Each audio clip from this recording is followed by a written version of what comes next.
This channel does not promote any violent, harmful, or illegal activities. All content provided by this channel is meant for an educational purpose only. হাতের শাখাটাও ভেঙে দেওয়া হয়েছে।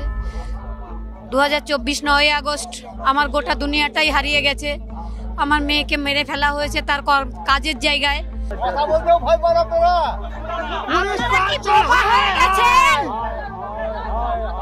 আপনারা please কথা বলুন।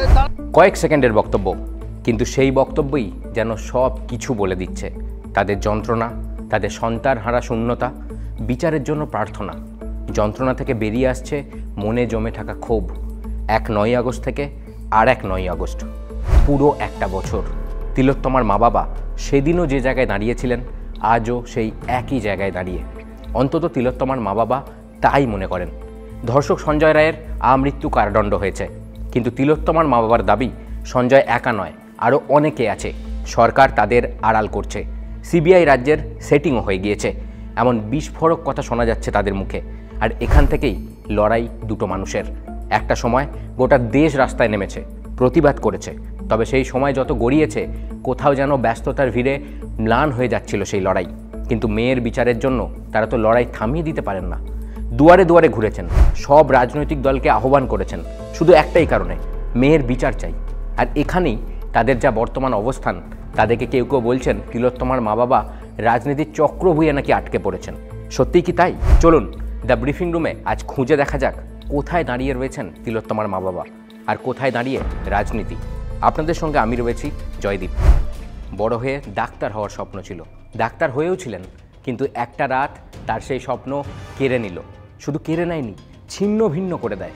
সরকারি হাসপাতালের সেমিনার হল থেকে উদ্ধার হলো কর্তব্যরত জুনিয়র ডাক্তার তিলোত্তমার দেহ। শব্দগুলোর ওপর ইচ্ছা করেই জোর দিলাম। কেন? পরে আসছি। আর এই নৃশংস ঘটনার প্রথম থেকেই কোনো কিছু লুকানোর চেষ্টা হয়েছে বলে তিলোত্তমার মা বাবা অভিযোগ করে আসছেন। মেয়ের মৃত্যুর পর তাদের ফোন করে বলা হয়েছিল তিলোত্তমা নাকি আত্মহত্যা করেছেন। হাসপাতালের তরফে কেন এই কথা বলা হয়েছিল, তার উত্তর আজও তারা খুঁজে চলেছেন। সরকারি হাসপাতালে কর্তব্যরত ডাক্তারের ধর্ষণ এবং খুন যদি হয়, তার দায় কার?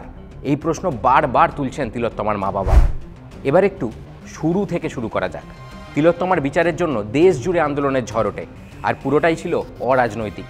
দেশ জুড়ে চিকিৎসকেরা রাস্তায় নেমেছেন, সাধারণ মানুষ রাস্তায় নেমেছেন, এমনকি রাজনৈতিক নেতারা তাদের পতাকা বাড়িতে রেখে রাস্তায় নেমেছেন। এই আন্দোলন এতটাই স্বতঃস্ফূর্ত ছিল, কোনো রাজনৈতিক দলও রাজনীতির রং লাগাতে চাননি, হয়তো ইচ্ছা করি। কারণ সে সময় শাসক দল ছিল বিতর্কের কেন্দ্রবিন্দুতে, যা দেখে রাজনৈতিক পর্যবেক্ষকরা মনে করেছিলেন যখন লাখো লাখো সাধারণ মানুষ এভাবে রাস্তায় নেমে আন্দোলন করছে, বিরোধীদের জন্য আলাদা করে আন্দোলন করার জায়গা ছিল না। শাসক দল তো তখন প্রবল কোণঠাসা। জুনিয়র ডাক্তাররা যখন মাটি কামড়ে অনশন শুরু করেন, তখন আরজিকর আন্দোলন কার্যত অন্য মাত্রা নেয়। দেশ জুড়ে শুরু হয় চিকিৎসা সংকট।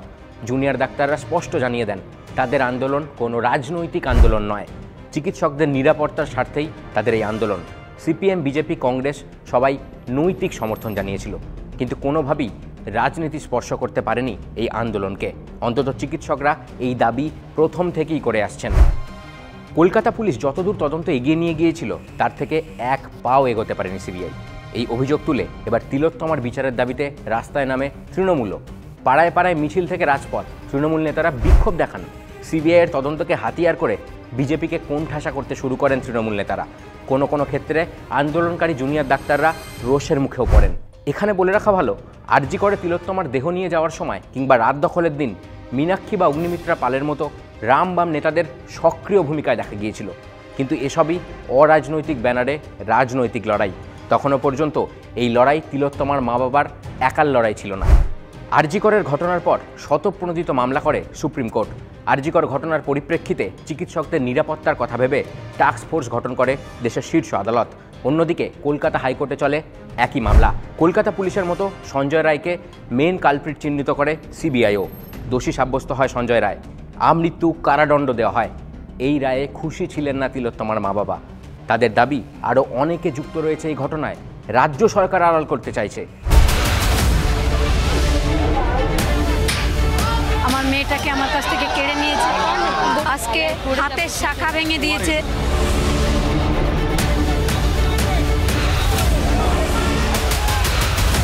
ঘটনার পর কেটে গিয়েছে একটা বছর। তারপর যখন একই বিন্দুতে দাঁড়িয়ে তিলোত্তমার মা বাবা, যখন তাদের কার্যত দেওয়ালে পিঠ থেকে যাওয়ার মতো অবস্থা, তখন তারা নবান্ন অভিযানের ডাক দেন। শাসক দল বাদে সব রাজনৈতিক দলকে আহ্বান করেন মিছিলে থাকার জন্য। শুভেন্দু অধিকারীও ঘোষণা করেন তারা এই মিছিলে থাকবেন। এরপর শুরু হয়ে যায় রাজনৈতিক আকচাকচি। শাসক দলের কটাক্ষ, বিজেপির প্ররোচনায় পা দিয়ে ফেলেছেন তিলোত্তমার মা বাবা। তাদের আবেগ নিয়ে রাজনীতি করতে চাইছে বিজেপি। আমরা পুরোপুরি সমস্তভাবে বাবা মার সঙ্গে আছি। যেভাবে বাবা মাকে নিয়ে রাজনীতি করছেন তীব্র নিন্দা করছি, তীব্র নিন্দা করছি। তবে নবান্ন অভিযানের দিন আমরা দেখলাম বিজেপি ছাড়া কোনো রাজনৈতিক দলের নেতারা সেখানে আসেননি।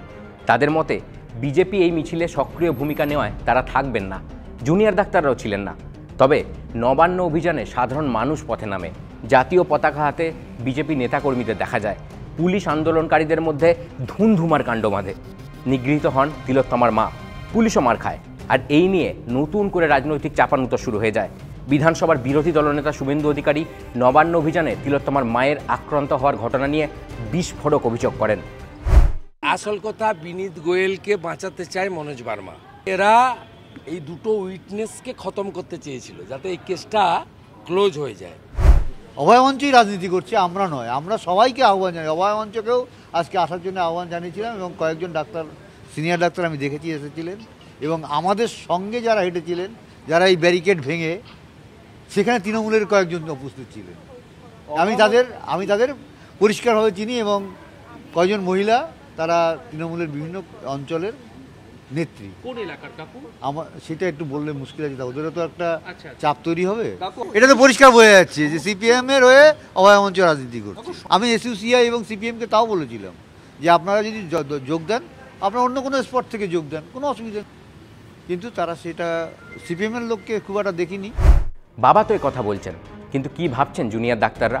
তিলোত্তমা কাণ্ডের পর একদম শুরু থেকে জোরদার আন্দোলনে নেমেছিলেন তারাই। পাশে পেয়েছিলেন আপামর রাজ্যবাসীকে। কোনো রাজনৈতিক দলকে তাদের আন্দোলনের মধ্যে ঢুকতে দেননি। আরজিকর আন্দোলনের অন্যতম প্রধান মুখ অনিকেত মাহাতোর স্পষ্ট কথা। আমরা মনে করেছিলাম যখন পশ্চিমবঙ্গের মানুষ একটা ন্যায় বিচারের দাবিতে সহমত হয়েছেন, রাস্তায় নেমেছেন, সেখানে রাজনীতির কোনো সংকীর্ণতা থাকবে না।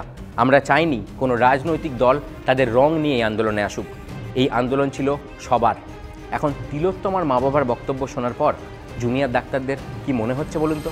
আমরা যেটা মনে করি সেটা হচ্ছে যে বিভিন্ন রাজনৈতিক দল এই আন্দোলনে আসার চেষ্টা করেছে, তারা এসেওছে। প্রত্যেকটা রাজনৈতিক দল তাদের মতন করে লড়াইও করেছে। কিন্তু জুনিয়র ডাক্তারদের যে আন্দোলন, সেই আন্দোলনে আমরা যে জায়গাটা পরিষ্কারভাবে রাখতে চেয়েছি যে কোনো রাজনৈতিক রঙের আন্ডারে West Bengal junior doctor front আন্দোলন করছে বা সাধারণ মানুষ আন্দোলন করুক, এটা আমরা চাইনি। আমরা চেয়েছিলাম যে নারী সুরক্ষার দাবিতে, কারণ প্রত্যেকের বাড়ির সমস্যা, প্রত্যেকের ঘরের সমস্যা, প্রতিটা কলেজের সমস্যা, প্রতিটা বিশ্ববিদ্যালয়ের সমস্যা। তাহলে এই সমস্যা নিয়ে প্রতিটা কলেজ, প্রতিটা বিশ্ববিদ্যালয়, সাধারণ জনমানুষ আন্দোলিত হোক এবং চলুক আন্দোলন। বাবা মা যে কথা বলছেন সেই পরিসরে যে কথাটা বলার, স্বাভাবিকভাবেই বিভিন্ন রাজনৈতিক মানুষ বিভিন্ন নাগরিক কমিটিতে আছেন। আগে যেমন আমার কথাই যদি আমি ধরি, তাহলে আমি ছাত্র অবস্থায় একটা রাজনীতির অংশ ছিলাম। কিন্তু এই আন্দোলন যখন করছি, তখন আমি আমার দলীয় সংকীর্ণতার জায়গা থেকে সম্পূর্ণরূপে সরে এসে আমি একজন জুনিয়র ডাক্তার হিসেবে আন্দোলন করেছি, তার কাজ আমি করেছি। তাহলে ঠিক সেরকমই যদি কোনো মানুষ, কোনো বুদ্ধিজীবী মানুষ, বিদ্বান মানুষ যদি তার রাজনৈতিক পরিচয় সরিয়ে রেখে এসে নাগরিক মঞ্চ থেকে আন্দোলন করতেই পারে, সেটা সমস্ত রাজনৈতিক দলের অধিকার আছে, সমস্ত ব্যক্তির অধিকার আছে। তাহলে এই নিয়ে আমার কিছু বলার নেই। কিন্তু আমাদের আন্দোলন কোনোরকমভাবে রাজনৈতিক জায়গা থেকে হাইজ্যাক হয়েছে বলে আমি মনে করি না। এখন তিলোত্তমার মা বাবা রাজনীতির চক্রব্যূহে আটকে পড়েছেন কিনা তাতে বিশেষ গুরুত্ব দিতে নারাজ জুনিয়র ডাক্তাররা। তাদের একটাই কথা, তিলোত্তমা যেন ন্যায় বিচার পান। ওনারা আর কোথায় যাবেন? ওনাদের দেওয়ালে পিঠ থেকে গেছে, একটা বছর অতিক্রান্ত হয়েছে। টালা থানা, কলকাতা পুলিশ, রাজ্য প্রশাসন, সর্বোপরি বিচারালয়, সুপ্রিম কোর্ট সবার প্রতি সম্মান রেখেই বলছে। তাহলে তাদের জায়গা থেকেও একটা জায়গা অবধি মানে আমরা ফিরে এসেছি ন্যায় বিচারের দাবিতে। তাহলে সেই জায়গা থেকে তাদের যদি মনে হয়ে থাকে যে এই পথে এগোলে তারা ন্যায় বিচার পেতে পারেন, তারা অবশ্যই এগোতে পারেন। আমরা তো বলছি তাদের পাশেও আমরা থাকবো, সেই সহমতেও আমরা পাশে থাকবো আমাদের মতন করে। কি বুঝলেন? একটা বছর 365 দিন অতিক্রান্ত হয়ে গিয়েছে। এখনও হার না মানা লড়াইয়ে অনড় জুনিয়র ডাক্তাররা। তারা চাইছেন সুবিচার, কিন্তু তা মিলবে কি? আর মিললেও কোন পথে? কে দেবে সুবিচার? তিলোত্তমার মা বাবাকে নিয়ে যখন রাজনৈতিক তরজা পুরো দমে, তখন এটাই যেন লাখ টাকার প্রশ্ন। এদিকে হাতে আর মাত্র কয়েকটা মাস, তারপরই বিধানসভা ভোট। দামামা বেজে গিয়েছে সেই কবেই। এই আবহেই শেষ পর্যন্ত দেখার আন্দোলনের আগুন আরও কতটা তপ্ত হয়। আপনারা দেখছিলেন দ্য ব্রিফিং রুম। এরকমই আরও খবরের আপডেট পেতে আপনাদের নজর থাকুক TV9 বাংলা ডিজিটালে।